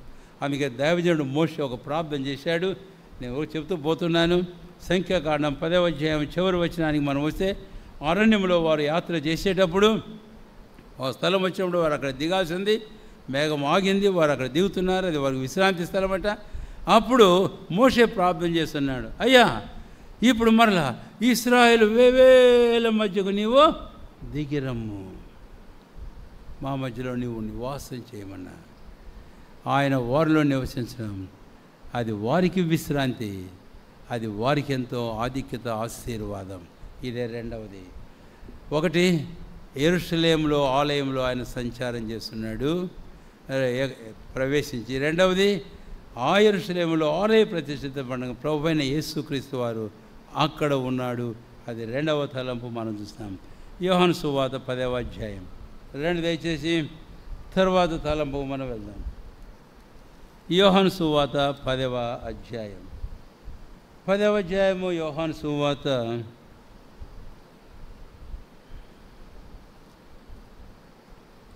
ఆలయమును గురించి మరొక తలంపు మనం చూద్దాం. 23. అప్పుడు యేసు దేవాలయంలో సొలొమోను మంటపమున తిరుగుచూ ఉండెను. దేవాలయంలో యేసు ప్రభు వారు తిరుగుతూ ఉన్నాడు. యేసు ప్రభు వారు నివాసం చేస్తున్నాడు. కారణం ఏమిటి అని అంటే, ఆ యెరూషలేములోని ఆలయము ఆ దినాన ఏమైందంటే చెప్పండి, ప్రతిష్ఠించబడుతుంది అని. ఇక్కడ dedication of the temple. It is rededication of the temple in Jerusalem after being defiled. అది అపవిత్రపరచబడిన తర్వాత అది మళ్ళీ ప్రతిష్ఠ చేయబడడం ద్వారా ప్రభువైన యేసుక్రీస్తు వారు ఆలయంలో ఉన్నాడు. మూడో తలంపు ఏమిటి అంటే ఆయన ఆలయంలో ఉండాలి అంటే that must needs to be dedicated. అది తప్పనిసరిగా ఖచ్చితంగా ప్రతిష్ఠ చేయబడాలి అని. అందుకనే యాంటేకోస్ ఎపిఫనీస్ అనేవాడు దాన్ని అపవిత్రపరిచిన తర్వాత ఈ మత్తతీయ కుమారులు అందులో యూదా నాయకత్వం కింద వారు ఎదిరించి తిరిగి మళ్ళీ ఆలయమును ప్రతిష్ఠ చేశారు. ప్రతిష్ఠ సంగతి బైబిల్లో పాత నిబంధనలో మనకు చాలా సంగతులు అర్థమవుతాయి. అప్పుడు అపవిత్రమైనవన్నీ ఆలయంలోంచి తీసివేసేశారు, తర్వాత పవిత్రపరిచారు, దైవ కార్యాలు జరుగుతూ వచ్చినాయి. కాబట్టి ఈరోజు ఈ బెయేర్షెబా ఈ స్థలంలో 1 సంవత్సరం ఆలయం ప్రతిష్ఠించబడి ఉంటుండగా మనతో మాట్లాడుతున్న మన ప్రభు మన జీవితాల గురించి హెచ్చరిక చేస్తూ మనము ప్రతిష్ఠ చేయబడాలి. అప్పుడే ఇది మనకు ఆలయ ప్రతిష్ఠిత పండుగగా ఉంటుంది అని. ప్రతిష్ఠిత అనే విషయానికి నేను వచ్చేటప్పటికీ అది పరిశుద్ధపరచబడడం. రండి, హబక్కు గ్రంథం 2వ అధ్యాయం 20వ వచనంలో ఒక చక్కని మాటను మనం చూస్తాం. త్వరగా తీసిన వారు ఎవరన్నా ఒకరు చదువుతారా? హబక్కు గ్రంథం 2వ అధ్యాయము 20వ వచనం. యెహోవా తన పరిశుద్ధాలయంలో ఉన్నాడు. ఎక్కడున్నాడు ఆయన? మనకు తెలుసు చాలా వచనాలు. 57వ అధ్యాయం యెషయా గ్రంథంలో అంటాడు ఎక్కడుంటాడంటే ఆయన ఉన్నతమైన అతి పరిశుద్ధ స్థలంలో ఉన్నాడు. కాబట్టి దేవుని నివాస స్థలం అనేది పరిశుద్ధమైంది. అందుకనే ఆయన నివాస స్థలమైన మనం మన జీవితాలను పరిశుద్ధపరిచి ప్రతిష్ఠించుకోవడం చాలా ప్రాముఖ్యమైనటువంటిది అని.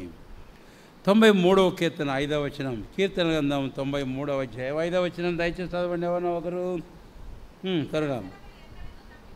నీ శాసనములు ఎన్నడూనూ తప్పిపోవు, యెహోవా ఎన్నటెన్నటికి నీ పరిశుద్ధతయే నీ మందిరమునకు ఏంటంటండి అనుకోను. ఈ మధ్యాహ్నం ఈ మాట మనం మనసు ఉంచుదాం. ఎక్కడికి వచ్చినాం మనం? నిన్ను గూర్చి నీవు 1 కొరింథీ 6:19 ప్రకారం మీరు మీలోనున్న దేవుని ఆత్మకు ఆలయమై ఉన్నారని ఎరుగురా అని అంటుంటే దేవుని ఆలయం పరిశుద్ధమైంది 93వ కీర్తన 5వ వచనం చెబుతుంటే హబక్కు 2:20వ వచనంలో యెహోవా తన పరిశుద్ధ ఆలయంలో ఉన్నాడు అని ప్రత్యేక పరిశుద్ధ ఆలయం అని చెబుతుంటే కొరింథీ మొదటి పత్రిక 3వ అధ్యాయం 17వ వచనం మీరు ఆలయము ఏ ఆలయమట? పరిశుద్ధమైనది అని చెబుతుంటే ఈరోజు మన జీవితాలు ఎలాగున్నాయి? ఒకసారి మనల్ని మనం ప్రశ్నించుకుందాం, పరీక్షించుకుందాం, సరి చేసుకుందాం, ప్రతి అపవిత్రత మాలిన్యాన్ని కడుక్కుందాం. 2వ కొరింథీ 7వ అధ్యాయం ఒక వచనం నేను జ్ఞాపం చేస్తూ 4వ తలంపు వెళ్తాను. ప్రియులారా, ఈ వాగ్దానాలు మనకు ఉన్నవి కనుక ఆత్మకును శరీరమునకు అంటిన ప్రతి కల్మషం నుండి మనల్ని మనం ఏం చేసుకుందాం? పవిత్రులుగా చేసుకుందాం. అంతేకాదు సంపూర్ణత వైపు మనం సాగిపోదాం. Let us go ahead to the perfection even in holiness. కనుక ఈ ఆలయ ప్రతిష్ఠిత పండుగ రోజున ఇక్కడ కూర్చున్న దేవుని ఆలయమైన మనల్ని మనం ప్రతిష్ఠ చేసుకునే విషయంలో ప్రభు మాట్లాడుతున్నాడు. అట్లా ప్రతిష్ఠ మనం చేసుకోవడం ద్వారానే ప్రభు యొక్క బలలో యోగ్యంగా మనం పాలు పొందేందుకు కొరకైన అవకాశం మనకుంటుంది. రక్షణ పొందిన ఈరోజు మన జీవితాలు పవిత్రంగా పరిశుద్ధంగా లేకుండా మనం ఏమాత్రం బలలో యోగ్యంగా పాలు పొందలేం. తర్వాత తలంపుకు మనం వద్దాం. రండి దయచేసి యోహాను సువార్త 10వ అధ్యాయం. యోహాను సువార్త 10వ అధ్యాయం 10వ అధ్యాయము 22వ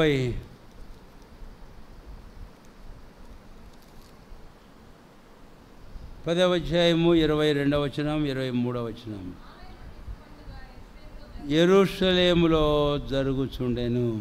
కాబట్టి ఎక్కడ జరుగుతుందంటే ఈ ఆలయ ప్రతిష్ఠ పండుగ యెరూషలేములో జరుగుతుంది. ఈ ఆలయ ప్రతిష్ఠిత పండుగకు యెరూషలేములో ఇంకొక పేరు వారు వాడుతుంటారు. ఏం వాడుతుంటారు అంటే, ఈ ఆలయ డెడికేషన్ ఆఫ్ ది టెంపుల్ అనే దీనికి వారు వాడే ఇంకొక పదం ఏంటంటే హానుక్కో అనే పదం వారు వాడుతూ ఉంటారు. యోహాను సువార్త 10వ అధ్యాయంలో ఉండే మాట. ఆ రోజున ఏం చేస్తారు అన్నది ఈ మాటలో మనకు అర్థమవుతుంది. హానుకా, HANUKKA హీబ్రూ వర్డ్ అది. హానుకా యెరూషలేములో ప్రతి ఇంట పట్టణం అంతట్లో కూడా ఈ ఆలయ ప్రతిష్ఠిత పండుగ రోజున యెరూషలేములో ఈరోజు ఫీస్ట్ ఆఫ్ హానుకా, హానుకా పండుగ అని వారు దాన్ని పిలుస్తారు అని. ఇప్పుడు హనుకా అని అంటే అర్థం ఏంటంటే ఫీస్ట్ ఆఫ్ లైట్స్, అంటే దీపకాంతుల పండుగ. ఈ ఆలయ ప్రతిష్ఠిత పండుగ రోజున యెరూషలేములో ఏం చేస్తారు అనంటే, యెరూషలేములో అన్ని నివాసాలలో కూడా ఇశ్రాయేల్ ప్రజలు వారు దీపములు వెలిగిస్తారు. చెప్పండి, ఏం వెలిగిస్తారట? దీపం. Everywhere we see lamp burning. ప్రతి స్థలంలో ప్రతి ఇంట దీపములు మండుతూ ఉండడం మనం చూస్తాం, వెలుగుతూ ఉండడం. ఏం కారణం? వారం దినాలు ఆ పండుగను ఆచరిస్తారు. Feast of Hanukkah, feast of the lamps, దీపముల పండుగ ఇది. అవును, నిజమే. అందుకని నేను ఆ పదం మీకు జ్ఞాపకం చేయాల్సి వచ్చింది, జ్ఞాపకము చేశాను అని.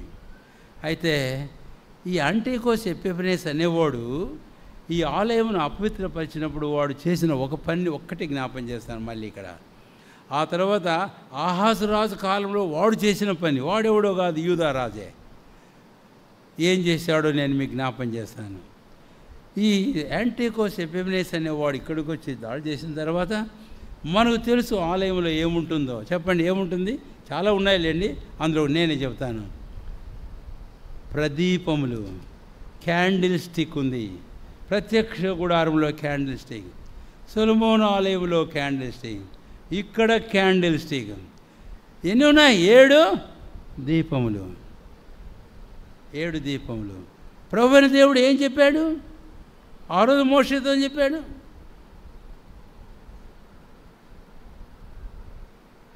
లేవికాండం 24వ అధ్యాయం 2వ వచనంలో ప్రదీపములను వెలిగించుటకు, తర్వాత ఇంకో పదం చక్కగా వాడాడు, దీపములు నిత్యము వెలుగుచుండునట్లు ఇశ్రాయేలుతో చెప్పు, అచ్చము దంచి ఒలివ నూనె తీసుకొని రావో చెప్పు. ఆ పదం దయచేసి గుర్తుంచుకోండి. Lamps must keep burning always. దీపములు నిత్యము ఏమవుతుండాలి? వెలుగుచుండాలి, మండుచు ఉండాలి. అయితే ఈ దుర్మార్గుడు ఆలయంలో ప్రవేశించి ఆ దీపమును ఆర్పేశాడు. ఆలయమును అపవిత్రపరిచే దాంట్లో ఇది ఒక కార్యం. ఇప్పుడు చూడండి, ఇప్పుడు యూదారాజు ఏం చేశాడో 2వ దినవృత్తాంతములు 29వ అధ్యాయములు త్వరగా 7వ వచనం. 2వ దినవృత్తాంతములు 29వ అధ్యాయం 7వ వచనం నేనే చదువుతున్నాను. మరియు వారు మంటపము యొక్క ద్వారమును మూసివేసి దీపములను ఆర్పివేశారు. హిజ్కియా, బీయింగ్ ది జెవిస్ king, he has put out the lamps in the temple.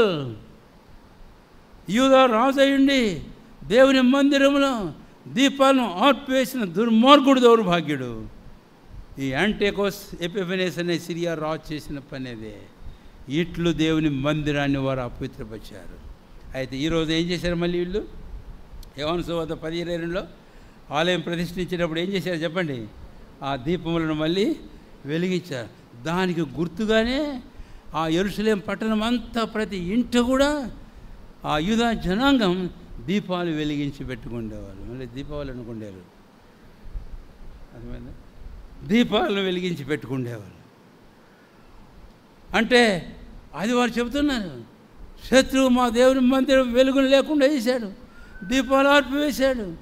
అయితే ఇదిగో ఇప్పుడు మళ్ళీ ఆలయ ప్రతిష్ఠిత పండుగ, దీపాలు వెలుగుతున్నాయి. సరే, నేను ఇంకెక్కువగా అక్కడక్కడ వ్యాఖ్యానం చేస్తూ పోతూ ఉంటే కుదరదు. కానీ అయితే దీపములు దేవుని వాక్యంలో ఏం చూపిస్తున్నాయి? ప్రత్యక్ష గుడార విషయానికి కనుక మనం వస్తే కనుక 3 భాగాలు ఉన్నాయి. వెలుపటి ఆవరణం సూర్యకాంతి ఉంది. తర్వాత పరిశుద్ధ స్థలంలో చెప్పండి, దీపముల కాంతి ఉంది. ఆ దీపముల వృక్షమే పరిశుద్ధ స్థలం, 7 దీపాలు. ఆ తర్వాత అతి పరిశుద్ధ స్థలంలోనికి వెళితే షెకీనా మహిమ వెలుగుంది. The light, the glory of Shekinah వెలుగుంది. అయితే ఈ యాజకులు సేవ చేసేది ఎక్కడ? సంవత్సరం అంతా బయటేమో ఆ బలిపీఠం దగ్గర, ఇతర బలిపీఠం దగ్గర, గంగాళం దగ్గర సూర్య వెలుగులో, లోపలికి వస్తే ఈ దీపం వెలుగులో వారు సేవ చేయాలి. అయితే దీపాలు ఆర్పివేశారు, దీపములు లేవు, డార్క్నెస్, చీకటి కమ్మిపోయింది అని. ఇలాంటి పరిస్థితిని అక్కడ మనం చూస్తాం. అందుకనే దీపానికి వచ్చి నేను ఒక మాట జ్ఞాపం చేస్తాను. మళ్ళీ ఆదికాండం నుంచి పోవాలి. మేము ఆదికాండం 1వ అధ్యాయం ధ్యానం చేస్తున్నాం కొన్ని నెలల నుంచి. సృష్టి 6వ దినం సృష్టి కూడా పోయిన వారం అయిపోయింది. అక్కడ ప్రభువైన దేవుడు మొట్టమొదటిసారిగా ఆయన చేసింది ఏంటో చెప్పండి? The first days creation. చెప్పండి. వెలుగు కమ్మని పలికాడంతే. అయితే దీపాలను చేశాడు పైన క్రింద వెలుగు ఇచ్చేదాని కొరకు. అవేంటి? ఎన్ని దినం చేశాడు? అవి 4వ దినాన్ని చేశాడు. అయితే వెలుగుని ఒక మాట చెప్తాను, గాడ్ క్రియేటెడ్ లైట్. ఎందుకంటే దేవుడు వెలుగు అయినాడు, ఆయన వెలుగును కలుగజేశాడు. ఆ వెలుగు చీకటిలో ప్రకాశిస్తుంది. అంతవరకు సృష్టి యావత్తు, మీకు ఒక మాట చెబుతున్నా, ఈ భూమి ఉంది, ఈ ఆకాశం ఉంది, అన్నీ ఉన్నాయి, కానీ ఏమీ కనపడడంలే. ఎందుకు? అక్కడ రాయబడింది, నిరాకారముగాను శూన్యముగాను. ఆదికాండం 1వ అధ్యాయం 2వ వచనం. భూమి నిరాకారముగాను శూన్యముగాను ఉండేది. కారణం ఏమిటి? There was no light. అక్కడ వెలుగు లేదు కాబట్టి అంతా నిరాకారంగా శూన్యం. అయితే ఎప్పుడు వెలుగు కలిగిందో everything has come in to appearance. అంతా ప్రత్యక్షపరచబడిన అనుభవంలోకి వచ్చింది. అర్థమైందా? అందుకనే పౌలు అపోస్తలుడు ఒక మాట అంటాడు వెలుగును గురించి. ఎఫెసీ పత్రిక 5వ అధ్యాయం, రండి దయచేసి. ఎఫెసీయులు రాసిన పత్రిక 5వ అధ్యాయం 13వ వచనం. సమస్తమును ఖండింపబడి వెలుగు చేత ప్రత్యక్షపరచబడును. ప్రత్యక్షపరచున్నది ఏదో అది ఏంటంటండి? అది వెలుగే కదా. ప్రత్యక్షపరచున్నది ఏదో అది వెలుగే కదా. కాబట్టి ఇప్పుడు వెలుగు ప్రత్యక్షపరుస్తూ ఉంది అని. అందుకనే నేను వెలుగు గురించి ఒక మాట చెబుతున్నానండి. వెలుగు the speaks of the illumination. Illumination అంటే వెలిగించడం. ఇంకా తేటగా అర్థం కావడానికి, this light in the tabernacle, in the holy place, middle part of the tabernacle, this light speaks of the revelation. Illumination and revelation. వెలిగించడం, ప్రత్యక్షపరచడం. టకామని రాత్రి లైట్లన్నీ ఆగిపోతే ఏమవుతుంది? ఏమీ కనపడదు. అయితే వెలుగు రాగానే మళ్ళీ ఏమవుతుంది? అంతా ప్రత్యక్షత. ఈరోజు 4వదిగా ఆలయ ప్రతిష్ఠిత పండుగ నాడు జరిగిన అద్భుతమైన కార్యం ఏంటంటే the restoration of the light. వెలుగు తిరిగి తీసుకొని రాబడింది. And there was an illumination in the house of God. దేవుని ఇంటిలో గొప్ప వెలుగు కనపడుతుంది, ప్రకాశమానంగా కనపడుతుంది. And also there was the revolution in the house of God. దేవుని మందిరంలో ఒక ప్రత్యక్షత అనేది కనపడుతుంది. ఇది దేవుని మందిరం. ఈ ఆలయ ప్రతిష్ఠిత పండుగ రోజున 4వ అనుభవానికి వచ్చి ప్రభు మనతో మాట్లాడుతున్నాడు. ఇట్టి వెలిగింపు ప్రత్యక్షత గలవారంగా మన జీవితాలు ఉండాలి.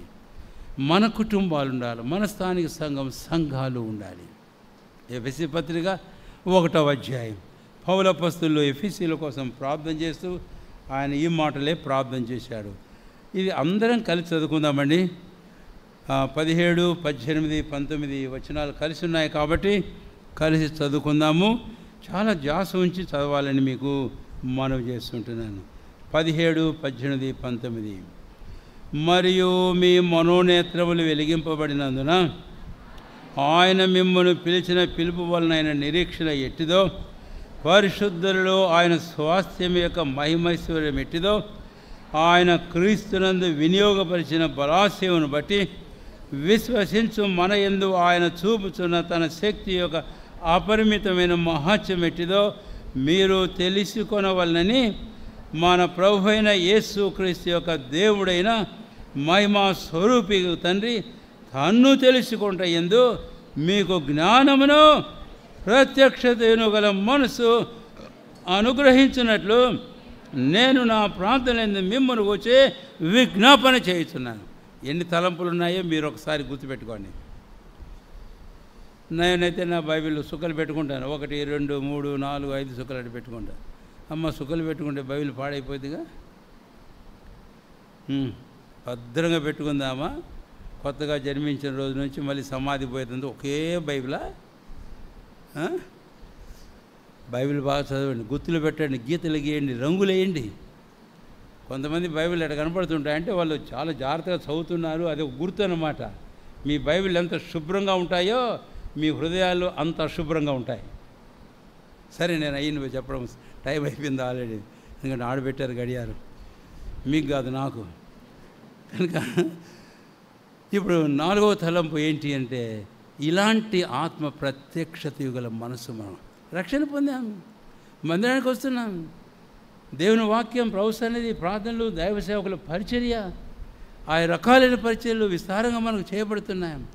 అయితే ఈ వెలిగింపు, ఈ ప్రత్యక్షత గల మనసు మన జీవితంలో కలిగి ఉన్నామా? ఇది చాలా ప్రాముఖ్యమైనది. ఒకే తలంపు చెబుతాను. యేసుప్రభు వారు సీమోను పేతురుతో ఒక మాట చెప్పాడు, ఈ బండ మీద నేను నా సంఘమును ఎప్పుడు చెప్పాడు అని చెప్పి రోమన్ క్యాథలిక్ వాళ్ళేమో ఆయన ఎముకల మీద ఆలయం కట్టి ఇది సంఘము కాదు. ఎప్పుడు చెప్పాడు సీమోను పేతురుతో? చెప్పండి చూద్దాము. ఎప్పుడు చెప్పాడు? నీవు సజీవుడమైన దేవుని కుమారుని క్రీస్తువు అని ఎప్పుడు చెప్పాడు అప్పుడు చెప్పాడు. అంతకుముందు ఎప్పుడు చెప్పలే. పిలిచాడు అంతకుముందు, కానీ ఎప్పుడు చెప్పలే, ఇప్పుడు చెప్పాడు. అంటే building of the church by Christ depends upon the revolution of each person in the church. సంఘములో ప్రతి ఒక్క వ్యక్తి కలిగి ఉన్న అట్టి ప్రత్యక్షత మీదనే ప్రభు అయిన క్రీస్తు తన సంఘాన్ని కడతాడు. ప్రియులారా, ఈరోజు ఇక్కడ చేరువచ్చిన మనలందరం అలాంటి ప్రత్యక్షత గల మనసు మనకు అనుగ్రహించాలి. అడుగుదాం ప్రభును. ఆ రోజు అంధకారంలో వెలుగు కలుగునని చెప్పితివి కదయ్యా నీవు. 2 కొరింథీ 4వ అధ్యాయం 4వ వచనంలో, ఆదికాండం 1వ అధ్యాయంలో చీకటిలో వెలుగు కమ్మని పలికితివే. అంతేకాదు, అంత తేటగా చూస్తున్నావా? ఒకసారి వెళ్ళి వాని కన్నులు ముడితివి, వాడిని అడిగాడు, ఊరకు వదిలిపెట్టలే. కనపడుతుందా నీకు? కనపడుతుంది. ఎట కనపడుతుంది? మనుషులు చెట్లాగా. అవునా? ఒరే అది కాదు. మళ్ళీ ముడితివి, వాడు తేటగా చూచు. నన్ను ముట్టు యేసయ్యా, నువ్వు నన్ను తాకు, నేను కన్నులతో స్పష్టంగా చూడట్లు, నా మనోనేత్రంతో ఇక్కడ రాయబడిన ఆయా సంగతులు అవన్నీ నేను ఎరుగునట్లు, నేను తెలుసుకున్నట్లు, నేను చూడగలిగినట్లు నా మనోనేత్రాలు వెలిగించు. ఇటు ఆత్మ ప్రత్యక్షత గల మనస్సు నాకు దయచేయి. అదే మన ప్రార్థన అయి ఉండాలి. అప్పుడే సంఘం కట్టబడుతుంది. బెయేర్షెబాలో ఇంకా సంఘం ఎక్కడైనా సరే మన ప్రకారం ప్రభు మాయం కొరగా కట్టుబడి వర్ధిల్లుతాం. నేను చివరి తలంపుకు వస్తున్నాను. రండి దయచేసి యోహాను సువార్త 10వ అధ్యాయం. యోహాను సువార్త 10వ అధ్యాయం.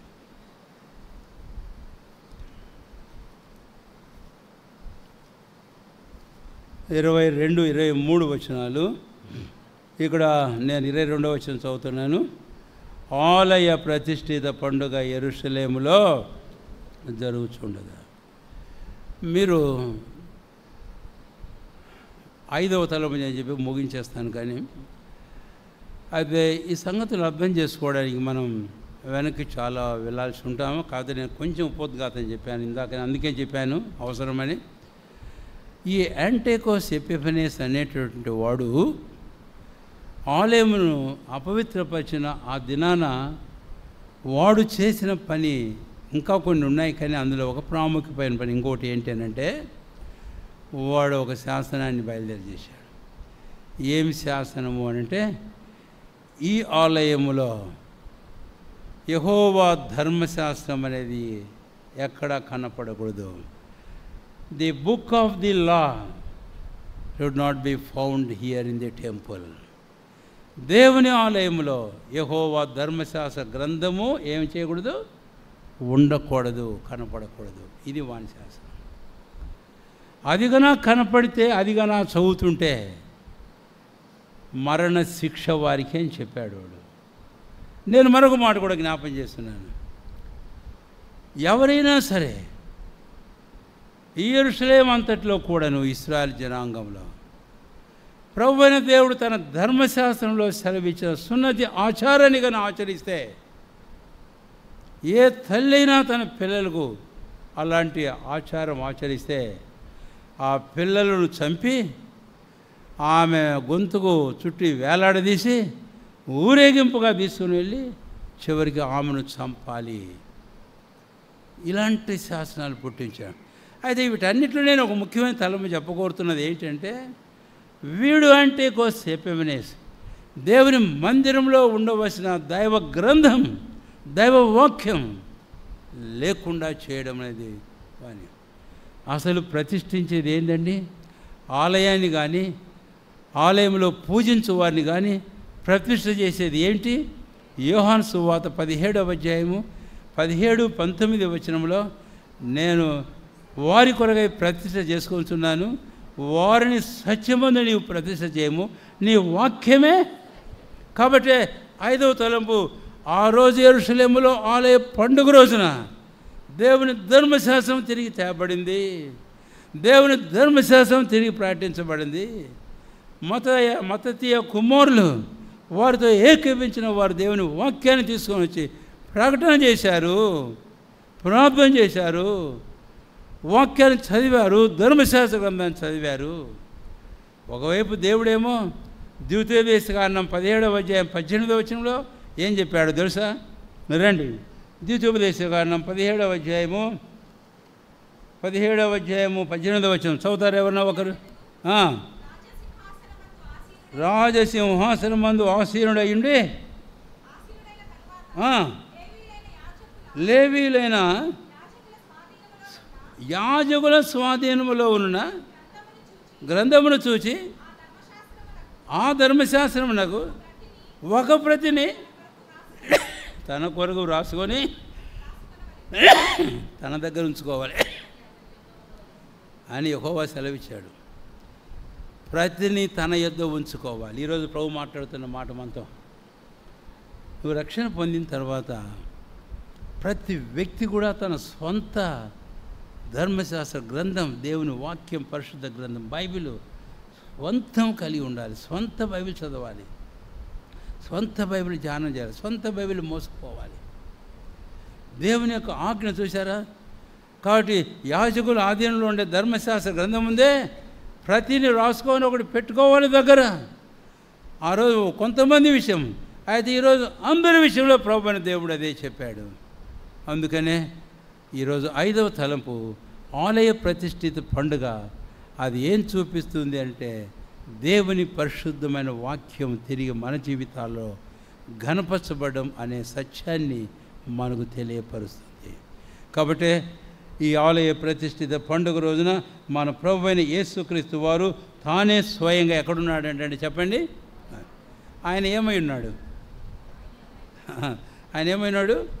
వాక్యం ఆయనే. కాబట్టి ఇక నేను ఎక్కువ వాక్యాలు జ్ఞాపం చేయడం లేదు, కానీ కాబట్టి ఆయన వాక్యము మనలో ఏం చేయాలంట? ఉన్నా. వాళ్ళు అన్నారు, యూద జనాంగం యోహాను సువార్త 8వ అధ్యాయం 37వ వచనంలోను, మేము అబ్రాహాము సంతానం, మమ్మల్ని గురించి ఈ మాట అంటారేంటి అని అంటే, అప్పుడు యేసయ్య అన్నాడు, నాకు తెలుసు మీరు అబ్రాహాము సంతానమని. అయితే మీ వాక్యమునకు, నా వాక్యమునకు మీ హృదయములు ఏం లేదు, చోటు లేదు. ఈరోజు చాలాసార్లు అలాగే ఉన్నాం. విశ్వాసం రక్షణ 10 సంవత్సరాలైంది. వాక్యానికి ఎంత మాత్రం మన హృదయాల్లో చోటు ఇచ్చాము. మనం కూడా ఒక రాజు ఉన్నాడు, వాడు పనికి మళ్ళాడు, యూదోవాడే. వాడు ఏం చేశాడు, ధర్మశాస్త్ర గ్రంథం ఇలాగ చెబుతుందంటే తీసుకుంటామని చెప్పి ఆ ధర్మశాస్త్ర గ్రంథం తీసినందుకు కోసి కుంపట్లో వేసేసాడు, కాలిపోయినట్టు చేశాడు. ఏం సావుది వచ్చాడు. ఏం కారణం? దేవుని వాక్యాన్ని గణపరచకపోవడం. దేవుని ఇల్లు, దేవుని మందిరం అంటే ఏముంది అక్కడ? దేవుని వాక్యమే ఉంది, ఇంక వేరేది లేదు.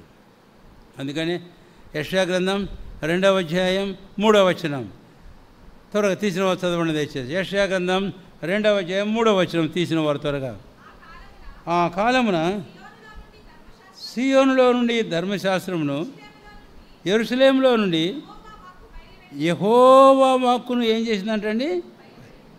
ఆ కాలమున సియోనులో నుండి యెరూషలేములో నుండి యెహోవా వాక్కు. కాబట్టి బెయేర్షెబా దేవుని మందిరం. ఇక్కడ మన ప్రభువైన క్రీస్తు దేవుని వాక్యం. ఆయన పేరే వాక్యం. ఆయన తొడల మీద రాయబడింది ఆ మాట, ఆయన పేరు అదే. కాబట్టి ఆయన మన మధ్య, ఆ వాక్యం మన హృదయములలో నివాసం చేయాలి. అందుకని అన్నాడు, let the word of Christ dwells in you fully. క్రీస్తు వాక్యం మీ అబాండెంట్లీ, క్రీస్తు వాక్యం మీ హృదయంలో సమృద్ధిగా నివసింపనేది. కొలసి 3:16 దేవుని స్తోత్రం. కాబట్టి ఇది ప్రతిష్ఠిత పండుగ. ఈరోజు మనం ప్రతిష్ఠించుకుందామా మన జీవితాలను? ఈ ప్రకారం మన జీవితాలు వ్యక్తిగతంగా, కుటుంబాలుగా, స్థానిక సంఘముగా అలాగూ వాక్యమా జీవితంలో ఉండడం ద్వారా చక్కని శ్రేష్టమైన అనుభవాన్ని మనం ఒకటి చూస్తాము. అందరం కలిసి ఆ వాక్యం చదువుకొని ప్రార్థన చేసుకుందాం. రండి. యెహోషువ గ్రంథం 1వ అధ్యాయం. యెహోషువ గ్రంథం 1వ అధ్యాయం అందరము కలిసి 7-8 వచనాలు ప్రార్థనాపూర్వకంగా చదవండి. అక్కడ మీరు అండర్లైన్ చేసుకోవాల్సింది ఏదైనా ఉంటే గమనించుకోండి, అండర్లైన్ కూడా చేయండి. 7వ వచనం 8వ వచనం అందరం కలిసి. అయితే నీవు నిబ్బరము కలిగి జాగ్రత్త పడి బహుధైర్యముగా నుండి నా సేవకుడైన మోషే నీకు ఆజ్ఞాపించిన ధర్మశాస్త్రం అంతటి చొప్పున చేయవలెను. నీవు నడుచు ప్రతి మార్గమున చక్కగా ప్రవర్తించినట్లు నీవు దాని నుండి కుడికి కానీ ఎడమకు కానీ తొలగకూడదు. ఈ ధర్మశాస్త్ర గ్రంథము నీవు బోధింపక తప్పిపోకూడదు. దానిలో వ్రాయబడిన వాటన్నిటి ప్రకారం చేయుటకు నీవు జాగ్రత్త పడినట్లు దివరాత్రము దాన్ని ధ్యానించేలా నీ మార్గమును వర్ధిల్ల చేసుకొని చక్కగా. కాబట్టి దేవుని వాక్యం విషయంలో మనం ఏం చేయాలి? రెండవది, దేవుని వాక్యం మన జీవితాలకు ఎలాగా ప్రయోజనకరంగా ఉంది, ఆ సంగతులు ఇక్కడ వ్రాయబడ్డాయి. అది మీరు అండర్లైన్ చేసుకోండి. ఆ ప్రకారం మన వ్యక్తిగతంగా, స్థానిక సంఘంగా బెయేర్షెబా దినాలు, సంవత్సరాలు గడిచికొలది ఇంకా ఇంకా ఇంకా ఆయన మహిమ కొరకై వర్ధిల్లును గాక. ప్రార్థన చేసుకుందాం. ప్రేమగల మా తండ్రి, మీ వాక్యాన్ని మాకు దీవించు. ఆలయ ప్రతిష్ఠిత పండుగ ఈ రోజున సంవత్సరం అయిపోయింది. ఈ రోజున ఆలయ ప్రతిష్ఠిత పండుగ దినం మళ్ళీ మా జ్ఞాపకం వచ్చింది. మేము జరుపుకొని చూడాము తండ్రి. ఈ సందర్భాన్ని ఆధారం చేసుకుని మా ముందుంచిన ఈ శ్రేష్టమైన తలంపులకై మీకు ఎంతో స్తోత్రాలు. మా హృదయాలకు మీరు దీవించండి. మేము యోగ్యంగా అందులో మీ బలలో పాలు పొంద సిద్ధపరచం. ఆ రొట్టె ఏంటో కాదు మీ శరీరం, ఆ మీ శరీరం ఏంటో కాదు ఆలయమే. యోహాను సువార్త 14వ అధ్యాయం 10వ వచనం, తండ్రి నా యందు నివసించుచు అన్నాడు. ఈరోజు ప్రభువైన క్రీస్తు మా హృదయంలో ప్రవేశించాలని కోరుతుంటుండగా ఇక్కడ కూర్చున్న ఏ ఒక్కరైనా, యవ్వనస్తులు ఏ వయసులో ఉన్న వాళ్ళైనా వారి హృదయమైన తలుపులు ఇంకా మూసి ఉంచారా? పాపము యొక్క భ్రమ చేత వారు హృదయాన్ని కట్టం చేసుకొంటున్నారా? తలుపు వద్ద నిల్చుండి తట్టుచు, నేను నీలోనికి వస్తాను, I will come in to you అని మీరు చెబుతూ ఉండగా తలుపు తీయని వారు ఇంకెవరైనా, యేసయ్యా నీవు వారితో మాట్లాడమని మీకు ప్రార్థన చేస్తుంటున్నాను. తలుపు తీసాము, రాణించాము మా జీవితాల్లో. మీకు స్తోత్రములు. You have entered in to our lives, we are very blessed. అయితే నీవు మాలో నివాసం చేయాలని కోరుతున్నాను. ఏదో వచ్చిపోయే ఒక విజిటరు కాదు, నీవు వచ్చి మాలో నివాసం చేయాలని కోరుతున్నావు. అది మీ డిజైర్. నేను వారిలో నివసించాలి. ఈరోజు నా ప్రభు నాలో నివాసం చేస్తున్నాడా? అపవిత్రత, మాలిన్యం ఏదైనా, లౌకిక సంఘం అని చాలాసార్లు స్వయము లోక సంబంధమైన స్వయం సమృద్ధి, స్వయం సంతృప్తి, నాకు ఏమీ కొదవలేదనే దౌర్భాగ్యమైన పరిస్థితి. అస్సలైంది కొదవు నీ క్రీస్తే లేడు వారిలో. ఎన్నోసార్లు మేము మైకము మబ్బు కప్పిన వారి వలె నాకేమీ కొదవలేదని అనుకుంటున్నాను. కానీ క్రీస్తు నా హృదయంలో నివసిస్తున్నాడా? విశ్వాసం ద్వారా క్రీస్తు మీ హృదయంలో నివసిస్తున్నాడు. అంతేకాదు 15వ అధ్యాయం 9వ వచనం అపొస్తలుల కార్యములు, ఆయన విశ్వాసం ద్వారా వారి హృదయాలు పవిత్రపరిచి వారిలో నివాసం చేస్తున్నాడు. ప్రభువా మమ్మల్ని పవిత్రపరచు. ప్రతి అపవిత్రత, మాలిన్యం రక్షణ పొందిన మా జీవితాల్లో కడిగి మీరే శుద్ధి చేయమని మీకు ప్రార్థన చేస్తున్నాం. ఈ తలంపులన్నీ మరలా మరలా మాకు జ్ఞాపం చేయమని మీకు మనవి చేస్తున్నాను. ప్రేమల మా తండ్రి, అలాగే 3, 4, 5 తలంపులు అలాంటి ప్రత్యక్షతలు మనసు దయచేయం. దేవుని వాక్యం మా జీవితాల్లో సమృద్ధిగా నివసింప అనుగ్రహించు. అట్లు మేము వ్యక్తిగతంగా, కుటుంబాలుగా, సంఘంగా వర్ధిల్లుదుం గాక. మా ప్రార్థన మీరు అంగీకరించమని మీకు మనవి చేస్తుంటున్నాం. ప్రేమలు మా తండ్రి, దీపములు ఆర్పివేసిన దౌర్భాగ్యమైన స్థితి దేవుని మందిరంలో ఆ రోజున అవి మరలా వెలిగించబడి గాక. వెలిగించున్న ఆత్మదీపమును ఓ యేసయ్య, కన్నులు తెరువు, నా కొరకైన ఆశ్చర్యమైన సంగతులు నేను చూడగలిగినట్లు, నా ప్రభువును ఇంకా తేటగా నేను చూడగలిగినట్లు వాక్యాన్ని మమ్మల్ని మీకు అప్పగించుకుంటూ యోగ్యంగా మీ బల్లో చేయవేసేందుకు మమ్మల్ని సిద్ధపరచు. తద్వారా ఈ బల్ల మాకు ఆశీర్వాద బలగా ఉండును గాక. యేసు ప్రభు నామమును స్తుతించి ప్రార్థించి వేడుకొనుచున్నాము తండ్రి, ఆమేన్. ప్రియమైన తండ్రి, మీ వాక్య వెలుగులో మా జీవితాలు పరిశీలించుకున్నప్పుడల్లా ఎన్నో విషయాల్లో కొరతపడిన వారు, మా బలహీనతలు, మా పతనాలు మాకు జ్ఞాపకం చేస్తూ మమ్మల్ని నూతనపరచాలని